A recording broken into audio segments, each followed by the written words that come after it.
Okay, so today we're diving into one of those really peculiar questions. You know, the once you hear it, you just can't unhear it. Oh, yeah. What have you got for us? Well, it's this. If ghosts are supposed to be spirits, right, the lingering essence of people, Yeah. why are they always wearing clothes? Ah, right. That is a good one. Because you hear about spectral monks, Civil War soldiers, women in white. Exactly. But clothes, they don't have souls. They don't die. So why do spirits turn up in full costume? It's a brilliant question. And look, we're not really here today to debate whether ghosts are real or not. No, not at all. We're sort of taking that as a given for the sake of the question and asking why they look the way they do. Specifically, why dressed. Yeah, it pushes past the usual stuff. If it is a spirit, why the spectral wardrobe? It's not just the person, but their whole outfit seems to, linger. It's consistently reported, isn't it? The clothing detail. Okay, so if we're seeing them fully kitted out, maybe the simplest place to start is, well, it's all in your head. How does that theory work? Right, so this perspective suggests ghost sightings are entirely internal, generated by the brain. Like a hallucination. Sort of, yeah. Or a misperception. If what you're experiencing is created inside your own mind, it makes perfect sense that your mind would dress the ghost. Ah, because we expect people to be clothed. Pretty much. Well, we don't generally imagine people naked in public situations, right? So our minds, shaped by, cultural norms and basic expectations, just add clothes to the mental image. So your subconscious is like a wardrobe department. Basically, yeah. Stitching together the details based on what it thinks should be there. Okay, that makes a certain kind of sense. But what about those experiences that feel undeniably external? Not just a trick of the mind, but something, out there.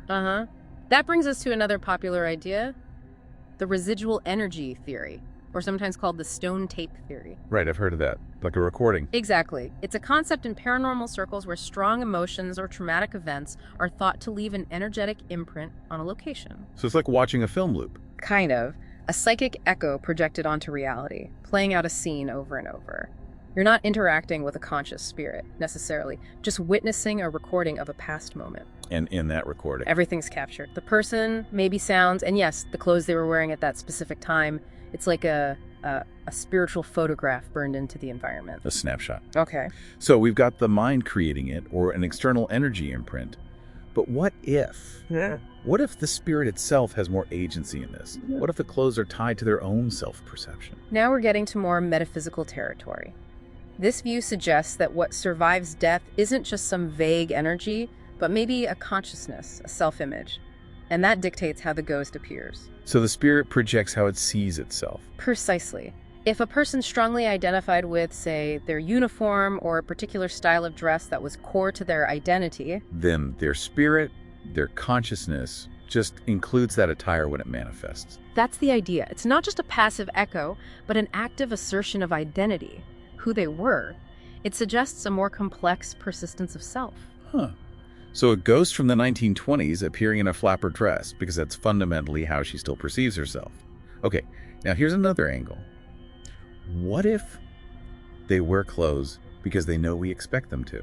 That's a fascinating wrinkle. It touches on the potentially interactive nature of these phenomena. How so? Well, if ghosts are real in some interactive sense, some theories propose they might respond to the observer, or maybe to our collective human ideas about ghosts. So the ghost, or whatever intelligence is there, might shape its appearance to fit our cultural expectations, to be recognizable. It could be. It might explain why, Japanese ghosts in folklore look different from Victorian English ghosts. The clothes become part of a symbolic language the ghost uses. Making themselves understood, in a way. Well, okay, one last one. This is a bit of a curveball. Go on. What if it's not just people that leave a trace? What if objects do, too? Could there be, I don't know, a ghost of clothes? It sounds pretty out there, I know. But this theory suggests that intense human moments, especially traumatic ones, might leave an energetic trace not just related to the person, but on objects strongly associated with them. So the fabric itself? The coat, the shoes? Potentially, yes. They might carry their own kind of spiritual fingerprint caught up in that moment, so you're not just seeing a ghost in clothes, but maybe also the residual energetic pattern of the clothes themselves. A ghost of clothes, that's definitely something to think about. It pushes the boundaries of what we mean by lingering energy. So, okay, let's try and wrap this up.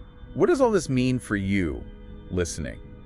We've looked at a few possibilities. Yeah, from it being all in your mind to like an energy recording. To the spirit actively choosing its look based on identity, Hmm. or maybe even adapting to our expectations. And even that wild idea of the clothes themselves having some kind of echo. But the consistent thing, no matter which theory you lean towards, is that ghosts are pretty much always reported as dressed. Right. It seems the image of the person that remains, or that we perceive, is whole. Clothed. Maybe it's simply because we wouldn't recognize them otherwise. Or perhaps, maybe it suggests something deeper. Like what? Well, maybe it's because death changes so much. But perhaps dignity, identity, the way we present ourselves, maybe those things are among the last to fade away. The stories we embody. Huh. Identity persisting even beyond the physical. That's certainly something to mull over. Definitely something to think about until our next deep dive. Stay curious.